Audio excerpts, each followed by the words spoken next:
जम्मू कश्मीर में एक तरफ चुनाव की तैयारी चल रही है, दूसरी तरफ आतंक चुनौती है। 370 हटाए जाने के बाद से वहां राजनीतिक प्रक्रिया शुरू करने की बात चल रही है। परिसीमन हो चुका है और सुप्रीम कोर्ट ने सितंबर तक वहां चुनाव कराने के लिए कहा है। इसको लेकर चुनाव आयोग ने गृह मंत्रालय के साथ बैठक की है।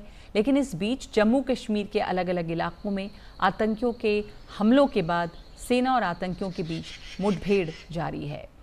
अब इस ताज़ा मुठभेड़ में एक सेना के कैप्टन शहीद हो गए हैं। हमारे साथ मेरी सहयोगी नीता शर्मा जुड़ गई हैं, जो लगातार कश्मीर के पर रिपोर्ट कर रही हैं और कश्मीर के हालात पर नज़र है नीता की। तो नीता, चुनाव की वहाँ तैयारियां हैं, लेकिन साथ साथ खास करके जम्मू क्षेत्र में आतंकी घटनाएं लगातार हो रही हैं और हाल ही में वहाँ पर चुनाव आयोग की टीम गई हुई थी। चुनाव होने हैं वहाँ पर, उस पर किस तरह की आपको लगता है कि इसका असर पड़ सकता है? खास करके स्वतंत्रता दिवस के पहले कड़ी सुरक्षा है, बावजूद इसके ये घटनाएं हो रही हैं। नगमा, ये इंसिडेंट हुआ है जिसमें कैप्टन दीपक सिंह शहीद हुए हैं। ये कॉर्डन एंड सर्च ऑपरेशन था जो सेना के द्वारा किया जा रहा था।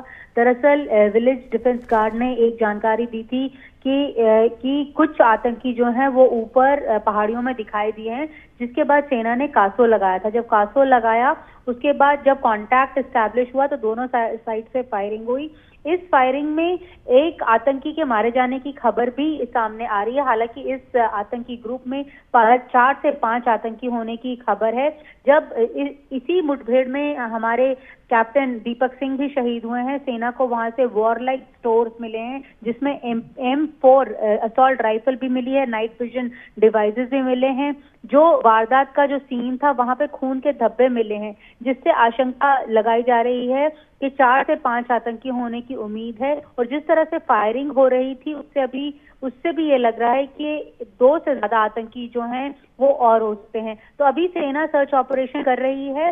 दूसरी तरफ जहां तक इलेक्शन का सवाल है, ऑप्टिक्स पूरे हैं कि जो चुनाव आयोग है, जैसे कि आप बता रही थी कि 2 दिन के दौरे के लिए वो जम्मू कश्मीर गया था, वहां पर पूरी हिदायत देकर आया था डिस्ट्रिक्ट कलेक्टर्स को भी और सुप्रिंटेंडेंट ऑफ पुलिस को भी, सुरक्षा के लिहाज से भी और अरेंजमेंट्स के लिहाज से भी।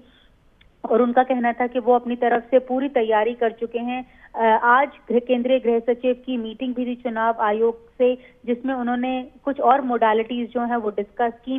दूसरी तरफ जिस तरह के हालात जम्मू में हैं अभी फिलहाल, उसे देखते हुए रक्षा मंत्री ने भी आज एक उच्च स्तरीय बैठक की थी, जिसमें national security adviser mister Ajit Doval के साथ साथ आर्मी चीफ उपेंद्र द्विवेदी और CDS भी शामिल थे। दरअसल केंद्र की चिंता ये है कि जो सिक्योरिटी फोर्सेस का प्रोपोर्शन है, जो रेशियो है एज कंपेयर टू टेररिस्ट मारे जाने का, जवान ज्यादा शहीद हो रहे हैं, आतंकी कम मारे जा रहे हैं। तो इसे लेकर केंद्र में एक चिंता है, जिसके ऊपर आज चर्चा की रक्षा मंत्री ने जब एक उच्च स्तरीय बैठक हुई। जहां तक इलेक्शंस का सवाल है, वो आज केंद्रीय गृह सचिव चुनाव आयोग से मिलकर अपनी असेसमेंट भी उनको देकर आए हैं।